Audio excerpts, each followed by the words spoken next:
Gale Sayers, magic in motion.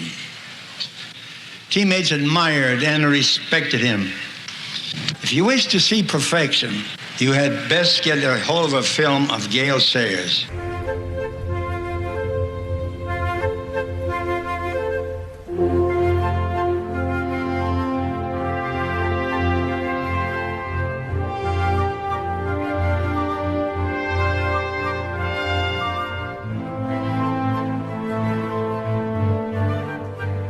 Looks like, he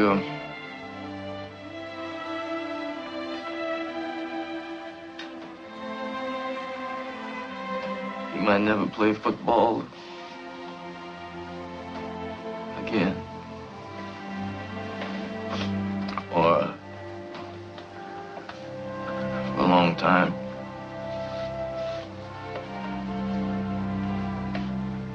And I think we should dedicate ourselves to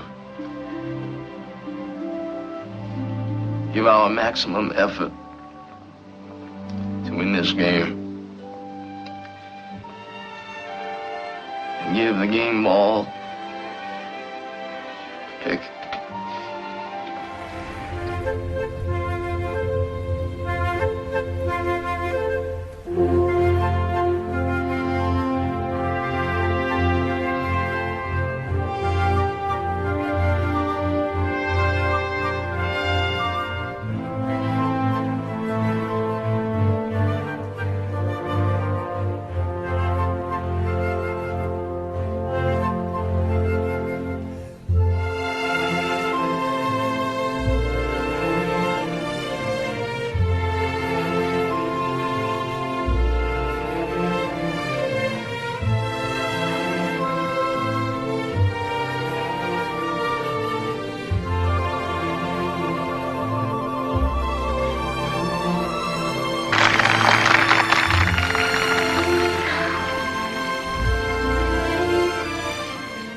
I'd like to say a few words about a guy I know, a friend of mine.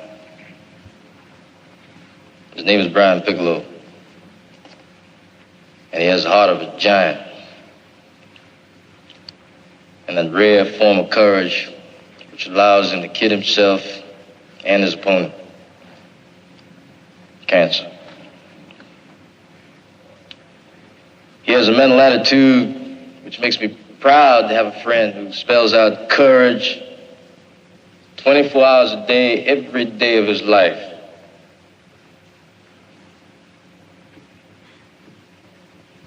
Now, you flatter me by giving me this award. But I say to you here and now, Brian Piccolo is the man of courage who should receive the George S. Hallis Award.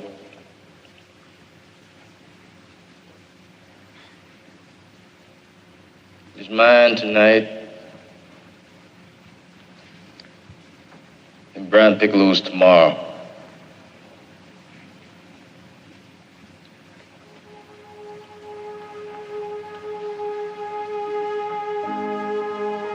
I love Brian Piccolo,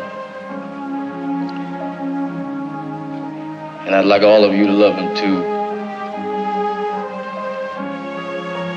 And tonight, hit your knees.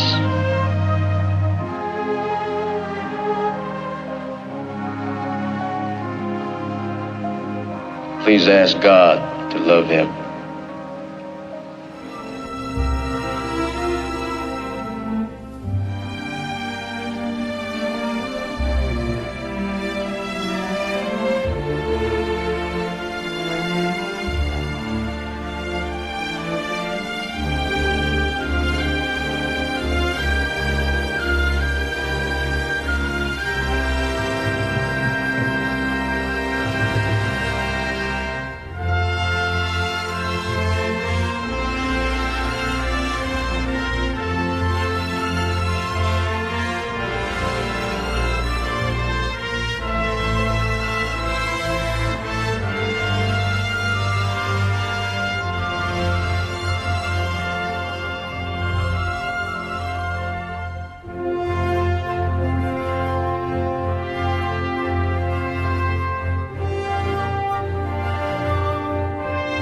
Just give me 18 inches of daylight, that's all I need. Born in Wichita, Kansas, but raised in Omaha, Nebraska, Gale Eugene Sayers was one of 3 sons raised by Roger Winfield Sayers and Bernice Ross. He attended the University of Kansas, and with 4,000 all-purpose yards, was named the Kansas Comet, but football was not a means to an end. I went to college not as an athletic student, but a student athlete. He was selected by the Chicago Bears as the 4th overall pick in the 1965 draft by owner, GM, and head coach Papa Bear. And I want to give a special thanks to George Halas.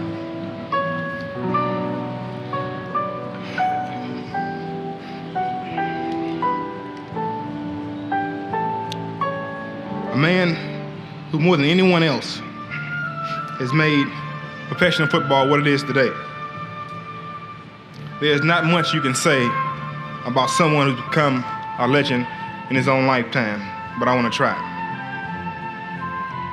Mr. Halas is one of those rare individuals who is not content with things as they are, but sees things as they could be and works to make things better. As a rookie, he exploded with an NFL record 22 touchdowns, capped off in December on a muddy Wrigley Field with 6 touchdowns. When he ran, it was like watching one person turn into 2 people. In 1965, the Kansas Comet had the 49ers seeing double when he blazed across a rain-soaked Wrigley Field, scoring 6 touchdowns to tie the NFL single-game record. Give me 18 inches of daylight. That's all I need. I never went on a practice field and worked on faking left, going right, or turning around, that type of thing.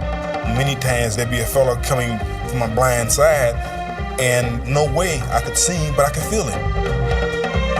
There's times that I would make a move, and I couldn't explain it, but you know, it's a God-given instinct to do things like that.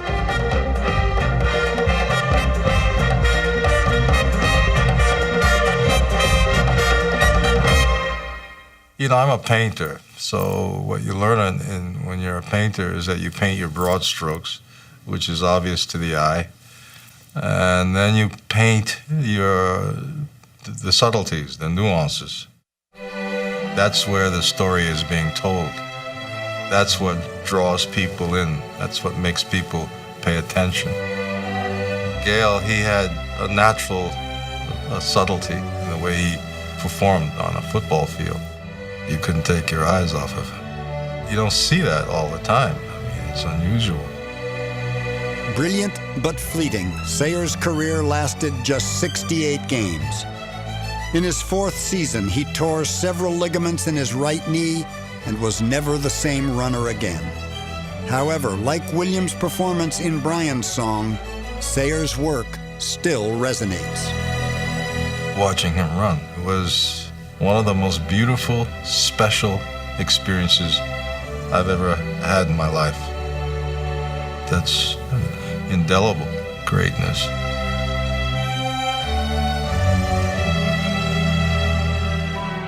As great as he was on the field, his quiet wisdom and integrity made him the perfect choice for George Halas. Halas chose Gale to become the first African-American ever in the NFL history to room with a white player in 1967, Brian Piccolo. They were completely opposites who found themselves to be best friends through football. A true story that captured America's ideal of coming together in Brian's song.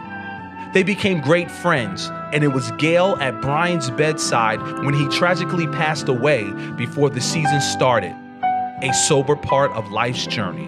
Reaching this point, however, is not as important as striving to get here. This is true in all professions, in all life's activities. There are doctors, lawyers, school teachers, plumbers, all who strive to do the very best to their abilities. We hear a lot today about how the American people have lost their dedication to excellence. I don't believe that is true. Each of us excels at different things, sometimes in areas that are only a hobby, more often in our life's vocation.